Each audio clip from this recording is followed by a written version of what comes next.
নমস্কার, কেমন আছেন সবাই? প্রবাসী কণিকা আরও একটি নতুন ব্লগে সবাইকে স্বাগত জানাই। আজকে আমি আপনাদেরকে আরও একটি নতুন গল্প বলবো। গল্পের নাম পর্বতমালায় একটি খ্রিসমাসের অলৌকিক ঘটনা। তাহলে চলুন শুরু করি। তুষারে ঢাকা পর্বতমালার মধ্যে সারি সারি উঁচু পাইনের ছায়ায় ঢাকা ছোট্ট একটি কুঁড়ে ঘরে রাজেন নামে এক কাঠুরে বাস করত। প্রচণ্ড ঠান্ডার মধ্যে সে ভোর থেকে সন্ধে পর্যন্ত অক্লান্ত পরিশ্রম করেও কাঠ কাটতে যেত, কারণ সে তার স্ত্রী মীরা এবং তাদের ছোট্ট মেয়ে দেবিকার মুখে হাসি ফোটানোর জন্যে হাতে ও পিঠে ব্যথা নিয়েও ঠান্ডার মধ্যে অক্লান্ত পরিশ্রম করত। দেবিকা ছিল তার 6 বছর বয়সী একটি প্রাণবন্ত মেয়ে। তার মুখের হাসি রাজেনকে কাজ করার উৎসাহ দিত। অনেক দিন আগে দেবিকা তার বাবা ও মায়ের সঙ্গে শহরে যাবার সময় একটি দোকানের শোকেসে লাল জামা পরা একটি ছোট্ট পুতুল দেখেছিল।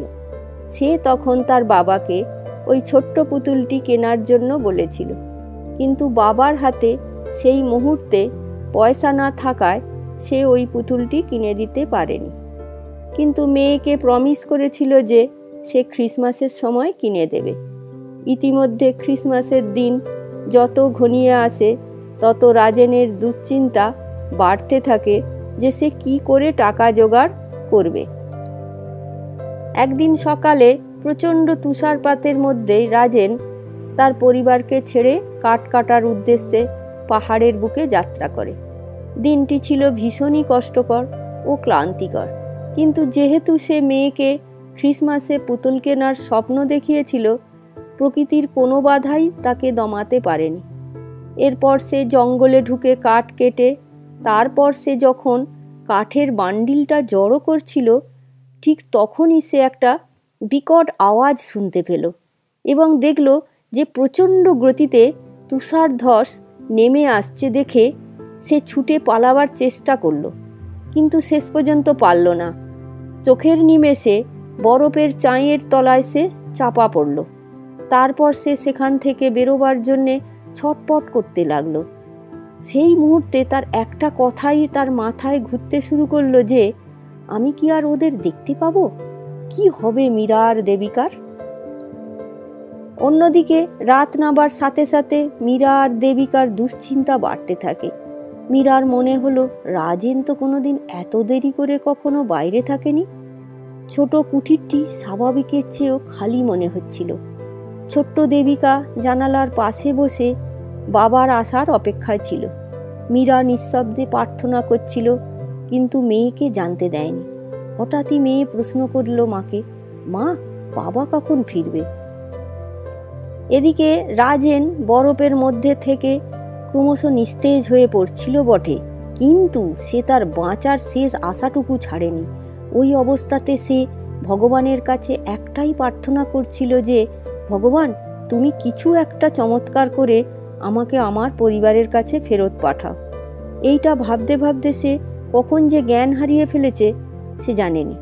তারপর হঠাৎই এক অদ্ভুত শব্দ তার কানে এলো, একটা ঝাঁকুনি, একটা গর্জন। সে চোখ খুলে দেখল একটি বিশাল ভাল্লুকের থাবা তুষার খনন করছে। প্রথমে ভয় তাকে গ্রাস করেছিল, কিন্তু সে শীঘ্রই বুঝতে পেরেছিল যে ভাল্লুক আক্রমণ করছে না, এটি তাকে উদ্ধার করতে এসেছে। ভাল্লুক রাজেনকে তার বরফের কারাগার থেকে টেনে বের করে নিয়ে পাহাড়ের নিচের দিকে নিয়ে যাওয়ার চেষ্টা করছিল। তারপরে তাকে পথের দিকে ঠেলে দিল। দুর্বল ও দিশেহারা হয়ে রাজেন কোনো রকমে বাড়ির দিকে রওনা দেয়। তার হৃদয় কৃতজ্ঞতায় ভরে গেছে। সে ভেবে পাচ্ছিল না যে এটা কি ঐশ্বরিক হস্তক্ষেপ নাকি প্রকৃতির অলৌকিক ঘটনা। এদিকে বড়দিনের সকাল। মীরা এবং দেবিকাও দরজায় জোরে জোরে ধাক্কা মারার শব্দে জেগে ওঠে। দরজার সামনে এসে দেখে রাজেন। তার চোখে ও মুখে ক্লান্তির ছায়া এবং সারা শরীর ঠান্ডায় ফ্যাকাশে হয়ে গেছে।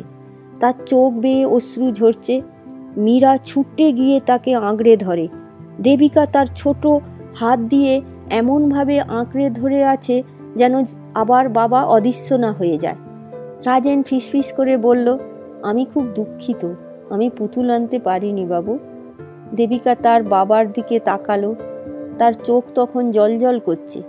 বাবাকে বলল, আমি পুতুলের কথা চিন্তা করি না বাবা, তুমি আমার সেরা উপহার। এরপর মীরা সামান্য কিছু গরম খাবার তৈরি করে তিনজনে মিলে খেলো। ওই ছোট্ট কুটিরটি ভালোবাসা ও হাসিতে উষ্ণ ছিল। রাজেনের নিরাপদভাবে ফেরার জন্য ভগবানকে ধন্যবাদ জানায় মীরা। সেই ক্রিসমাসে রাজেনের পরিবার শিখেছিল যে সবচেয়ে বড় উপহার হলো প্রিয়জনের উপস্থিতি, ভাগ করা হাসি ও আনন্দে পাওয়া যায়, যা একটি ঘরকে একটি বাড়ি করে তোলে। রাজেন দেবিকাকে কাছে ডেকে তার হাতটি নিজের হাতে নিয়ে প্রতিজ্ঞা করল যে তাদের ছেড়ে ওই রকম দুর্যোগের মধ্যে আর কখনো বেরোবে না। অবশেষে তারা তাদের পাহাড়ের ছোট্ট কুটিরে একটি মোমবাতির আভায় ক্রিসমাস পালন করল, যেটা অতি মূল্যবান অন্যদের ক্রিসমাসের থেকে। এই ছিল আমার গল্প। নমস্কার। যদি ভালো লেগে থাকে আমার এই গল্পটা আজকে, প্লিজ তাহলে আমার এই চ্যানেলটাকে সাবস্ক্রাইব করবেন আর লাইক, কমেন্ট ও শেয়ার করবেন। আজ তাহলে আসি, আবার দেখা হবে অন্য একটি গল্প নিয়ে।